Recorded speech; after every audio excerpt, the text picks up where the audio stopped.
Welcome back. Before we get started, I wanted to remind you, if you like what you're hearing, please click the like button. If you'd like to be notified of future sessions, please click subscribe and you will be notified. Today we're going to be studying Job 20 and 21, Zophar's second speech and Job's response to that. Remember, Zophar is the one that's the most rude of the friends. So let's get started. Verses 1 through 3 say, Then Zophar the Naamathite answered and said, Therefore my thoughts answer me, because of my haste within me. I hear censure that insults me, and out of my understanding a spirit answers me. Zophar is wounded by Job's word. His feelings are hurt, poor guy. But he claims that he is speaking so that Job can understand, because he must be kind of dense. He doesn't apologize for a thing. This chapter is about the fate of the wicked, at least from Zophar's point of view. Verse 4 through 11 says, Do you not know this from of old, since man was placed on earth, that the exulting of the wicked is short, and the joy of the godless but for a moment? Though his height mount up to the heavens, and his head reach to the clouds, he will perish forever like his own dung. Those who have seen him will say, Where is he? He will fly away like a dream and not be found. He will be chased away like a vision of the night. The eye that saw him will see no more, nor will his place any more behold him. His children will seek the favor of the poor, and his hands will give back his wealth. His bones are full of his youthful vigor, but it will lie down with him in the dust. Zophar is saying, we know what you're saying is true. We know what we're saying is true. And one of the things we're saying is a hypocrite isn't going to get away with it forever. Everybody can see that the wicked are often enjoying their evil deeds, but that's not going to last. He clearly does not believe in an afterlife for the evil. Look at verse 7. So we've been getting some progressive revelation about the afterlife in this book, that they believe all humans will go to Sheol, but wicked humans are destroyed. They will be permanently dead with no children.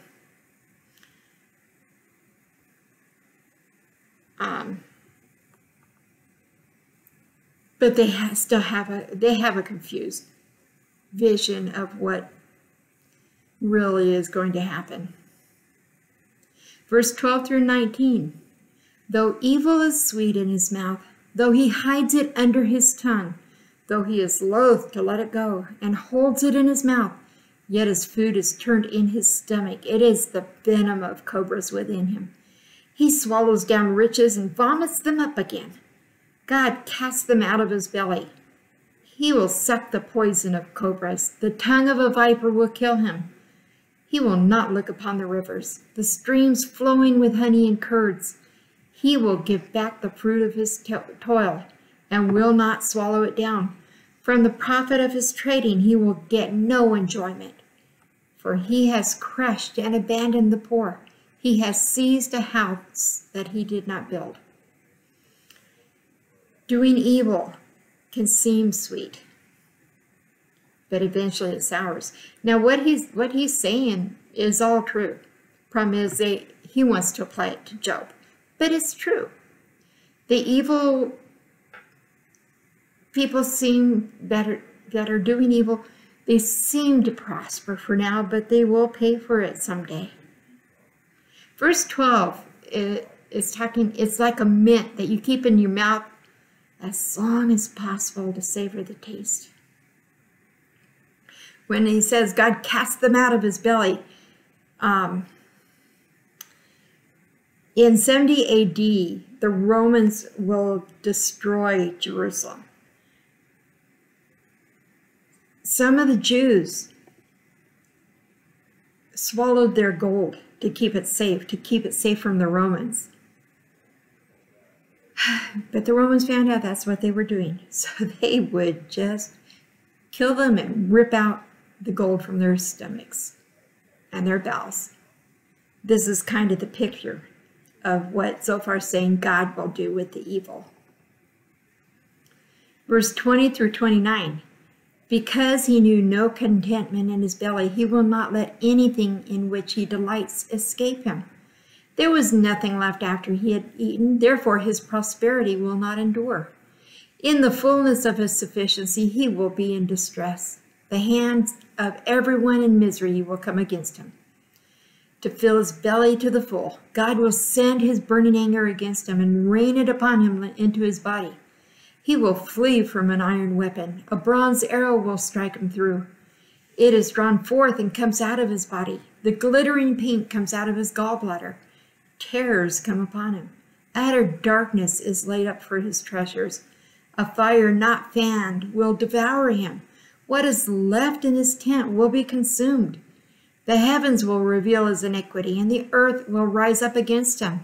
The possessions of his house will be carried away, dragged off in the day of God's wrath. This is the wicked man's portion from God, the heritage decreed for him by God.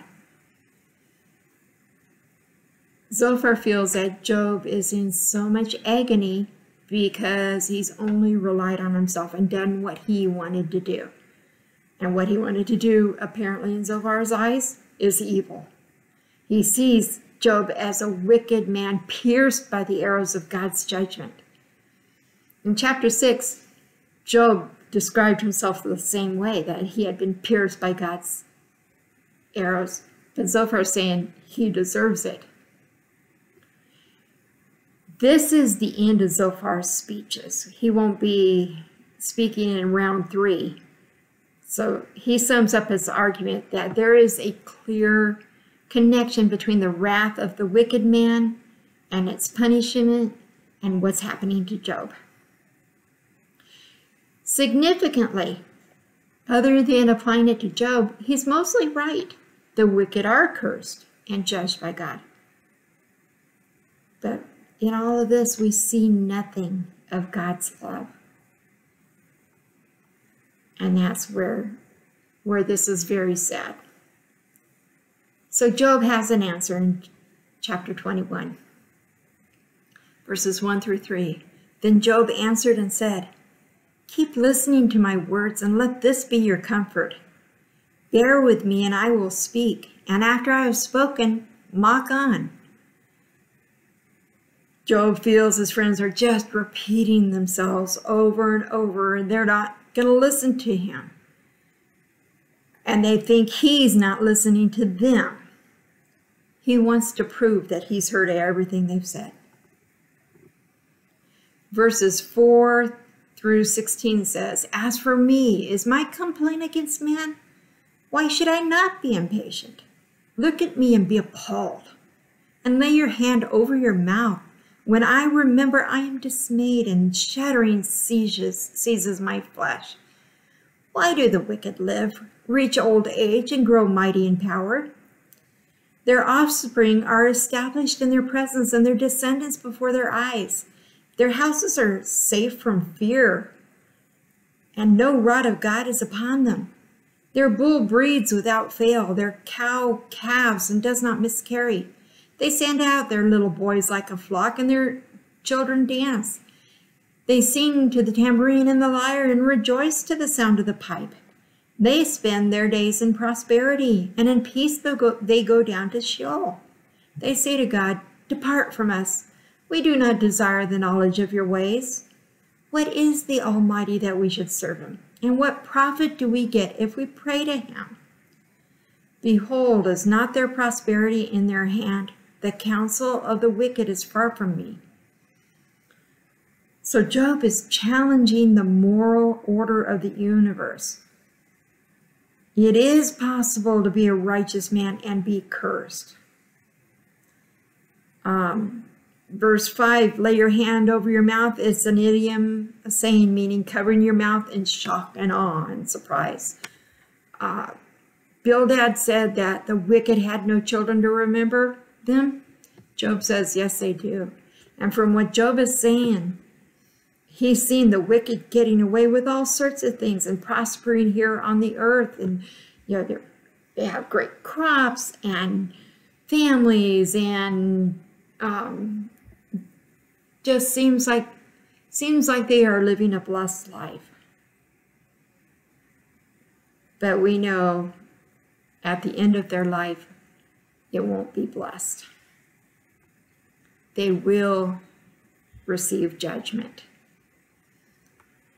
Verse 17 through 21 says, how often is it that the lamp of the wicked is put out, that their calamity comes upon them, that God distributes pains in his anger, that they are like straw before the wind, and like chaff that the storm carries away.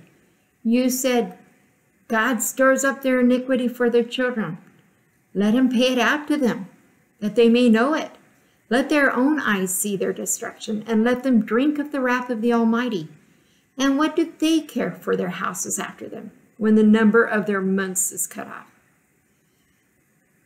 Job is crying out to God to bring destruction on the wicked now, not in the time of their children.